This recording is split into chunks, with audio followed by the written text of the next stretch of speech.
I want to talk to you about burnout today because I know the feeling you're probably struggling with. You just got on top of it and all of a sudden it's back. And this time it hits different, right? It feels worse. And you're facing another climb back out. But what I've found is that burnout tends to happen in cycles.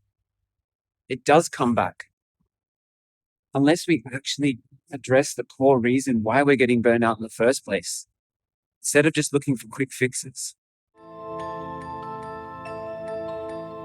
Back in the 1920s, a group of light bulb manufacturers got together to conspire to continue to make light bulbs that would burn out after a certain period of time. And it wasn't that they could make light bulbs that actually burnt longer. It's that they wanted to make light bulbs that burnt out quicker so that people had to come back and buy more light bulbs. It's actually a planned obsolescence.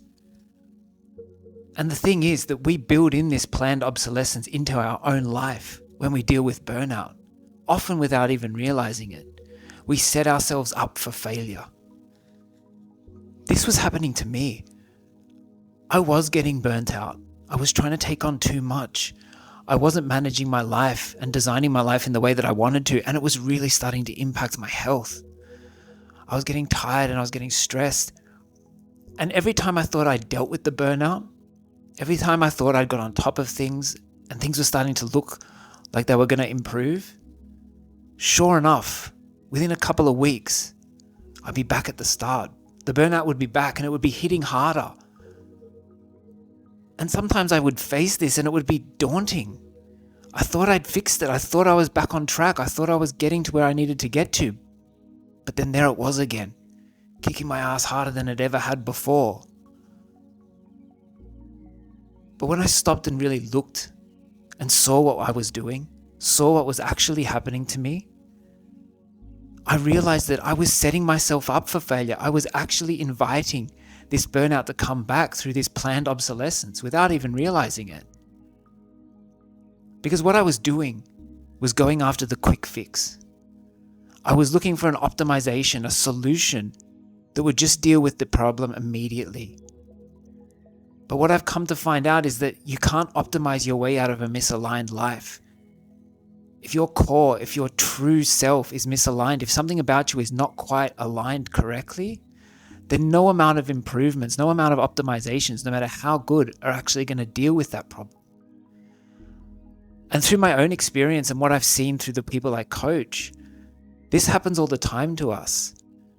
Something won't be right in our lives. We'll be getting burned out, or something will be misaligned. We'll be getting stressed or anxious. But what we actually do is treat the symptoms rather than treating the cause.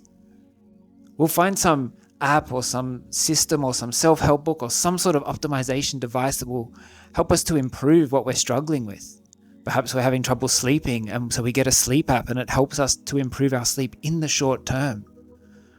But if that lack of sleep is being caused by perhaps stress or anxiety over a relationship that you might be struggling with, or a business decision you've got to make, then addressing that and going back and looking at the reason why that's happening and maybe realigning that will improve your sleep far more dramatically and for a longer period of time than just treating the symptoms, just trying to help you sleep better in the short term.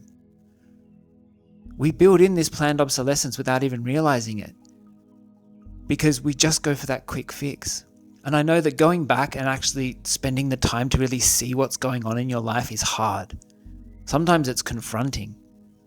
So we always jump ahead. We go for the quick solution. We look at what's easy and what's quick and what gives us that win, that dopamine hit, and then we can go on with our busy lives, right?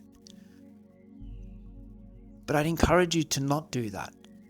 Take the time to slow down and really see your life. See where you're misaligned. Come back to yourself. That's why I talk about presence so much. That's why I talk about the importance of presence. And I know we all get it and we think it's a bit of a vitamin. Oh yeah, I've got to be present in my life. But it's not a vitamin. It's a medicine. You need to be present because this is your life. And all of the challenges and all the victories that you will have in your life will start from a state of presence. So take the time to really see what's going on. See where you're at. Don't let burnout come back. Don't build in a planned obsolescence. So slow down and really try and see what's going on in your life. I know it might be confronting. I know you might not want to see the answers, but if you take the time to do this, to really see what's going on, you'll be able to make positive changes in your life. Whatever it is that you're struggling with, whatever it is that you want to change, doing that will work. Doing that will help you. I can speak from personal experience. I don't always want to go back and really deep dive into my life and see what's going on. I don't always love what it says about me or what I'm going through or how I might need to react in a certain situation or what sacrifices I might have to make.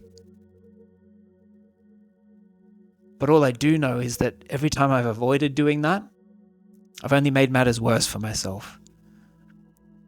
I've only made that thing come back stronger. All of the positive changes I've made in my life have been because I've gone back and really seen what's going on. And that's why I talk so much about, observing your life and seeing your life and why I focus on it so much, because you can really learn a lot when you slow down to see. So I hope this observation this week has been helpful to you. I'd encourage you to take the time to really see what's going on in your life and where that misalignment might be coming from. Because then you can choose systems that will actually help you to improve your sleep or eat better or get a better relationship or lose weight or whatever it is that you want to do. You'll be able to pick the things that will help you, not the things that will only fix it in the short term, those band-aid solutions.